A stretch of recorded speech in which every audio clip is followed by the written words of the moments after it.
하나님의 말씀입니다. 사도행전 13장 42절로 52절 말씀입니다. 42절 그들이 나갈새 사람들이 청하되 다음 안식일에도 이 말씀을 하라 하더라. 회당의 모임이 끝난 후에 유대인과 유대교에 입교한 경건한 사람들이 많이 바울과 바나바를 따르니 두 사도가 더불어 말하고 항상 하나님의 은혜 가운데 있으라 권하니라. 그 다음 안식일에는 온 시민이 거의 다 하나님의 말씀을 듣고자 하여 모이니 유대인들이 그 무리를 보고 시기가 가득하여 바울이 말한 것을 반박하고 비방하거늘 바울과 바나바가 담대히 말하여 이르되 하나님의 말씀을 마땅히 먼저 너희에게 전할 것이로되 너희가 그것을 버리고 영생을 얻기에 합당하지 않은 자로 자처하기로 우리가 이방인에게로 향하노라. 주께서 이같이 우리에게 명하시되 내가 너를 이방의 빛으로 삼아 너로 땅끝까지 구원하게 하리라 하셨느니라 하니 이방인들이 듣고 기뻐하여 하나님의 말씀을 찬송하며 영생을 주시기로 작정된 자는 다 믿더라. 주의 말씀이 그 지방에 두루 퍼지니라. 이에 유대인들이 경건한 기부인들과 그 신의 유력자들을 선동하여 바울과 바나바를 박해하게 하여 그 지역에서 쫓아내니 두 사람이 그들을 향하여 발에 티켓을 떨어버리고 이고니온으로 가거늘 제자들은 기쁨과 성령이 충만하니라. 비시디아 안디옥 지방에서 복음을 증거하는 사도 바울과 바나바, 그들이 증거하는 하나님의 말씀을 듣고 많은 유대인들과 유대교에 입교한 많은 사람들이 사도 바울과 바나바를 따르고 말씀에 도해 순복하게 됩니다. 어디에나 복음을 기다리는 이들이 있는 반면 복음을 전하는 것을 시기하는 이들도 있습니다. 비시디아 안디옥 사람들은 바울과 바나바가 전한 이 말씀을 다시 듣고 싶어 합니다. 놀라운 일입니다. 유대인과 경건한 사람들이 회당으로부터 두 사도들을 따라옵니다. 두 사도는 이들과 더불어 말하며 항상 하나님의 은혜 가운데 있으라고 권합니다. 다음 안식일에도 두 사도는 말씀을 준비합니다. 이번에는 거의 모든 시민들이 하나님의 말씀을 듣기 위해 나와서 열심을 냅니다. 그러나 유대인 중 일부가 시기가 가득해서 바울의 말을 반박하고 비방합니다. 유대인의 반대는 두 사도에게 새로운 도전이 됩니다. 유대인의 거부는 이방인에게로 향하는 계기가 된 것입니다. 여기서 사도들은 설명합니다. 하나님의 말씀을 먼저 유대인인 너희들에게 먼저 전해야 오르나 너희들이 거절함으로써 우리는 이방인에게로 향하게 되었다고 말합니다.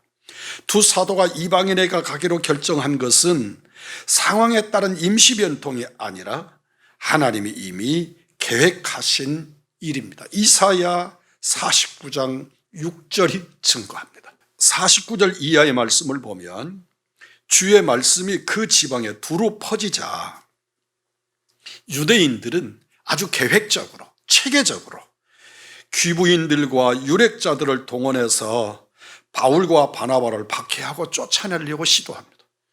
아니, 유력자들은 이해를 하겠는데 유대인들은 귀부인들을 설득했다 그랬습니다.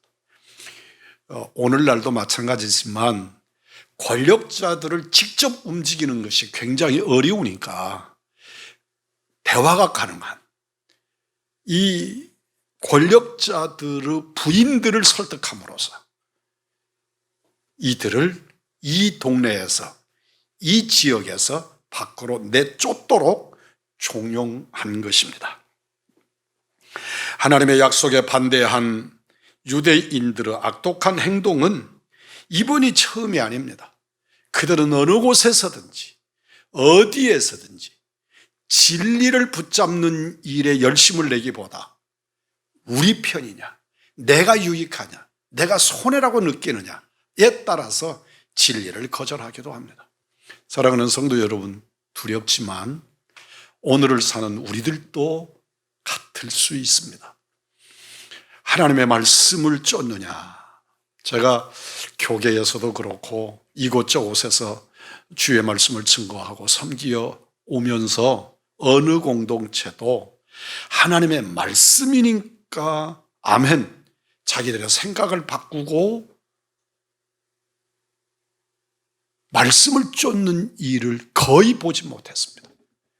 오늘 성경에 나타나는 유대인들과 같은 모습을 보는 것이죠. 그들은 이미 하나님의 구원만의 말씀조차 정죄했습니다. 이런 악독한 행위에 대해서 바울과 바나바는 분명한 태도를 취합니다. 발에서 티끌을 떨어냄으로써 그들을 뒤로하고 이방인에게로 가는 것입니다.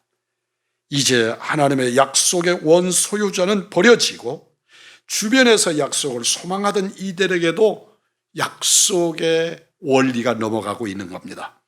약속의 성취는 이를 기대하는 이들이 목도할 것입니다. 비록 쫓겨가지만 복음을 품은 제자들은 여전히 기쁨과 성령이 충만했다고 말씀합니다. 사랑하는 성도 여러분, 적어도 우리 의왕중앙교회 성도들은 우리 사람이냐, 우리 편이냐 이런 생각 아니에요. 네 편, 내 편이 아니라 하나님의 말씀 앞에 굴복할 줄 알고, 하나님의 말씀 앞에 무릎 꿇을 줄 알고, 하나님의 말씀 앞에 자기를 비울 줄 아는 아주 성숙하고 수준 높은 말씀의 사람, 신앙 인격의 귀한 이들이 되시기를 우리 구주 예수 그리스도의 이름으로 축복합니다. 존귀하신 거룩하신 아버지, 어렵거나 혼란스러운 상황을 접할 때 하나님이 이 일을 통해 무엇을 말씀하시는지 먼저 살필 수 있기를 원합니다. 코로나19를 통해서 그저 누구누구를 비판하고 누구누구를 대적하는 일이 아니라 이 일을 통해서 우리 하나님이 하시고자 하는 일이 무엇이고 이 일을 통해서 우리들에게 주시는 말씀이 무엇인지를 깨달을 줄 아는 하나님의 사람, 믿음의 사람들이기를 원합니다. 상황과 약속하신 말씀을 잘 견주어 진리에 대하여 분명하고 바른 판단이 일어나게 하시고 하나님의 일을 위해 나가는 탁월한 주의 종들, 하나님의 사람들, 주의 제자들이 되게 하여 주옵소서. 우리 구주 예수 그리스도의 이름 받들어 기도 올리옵나이다. 아멘.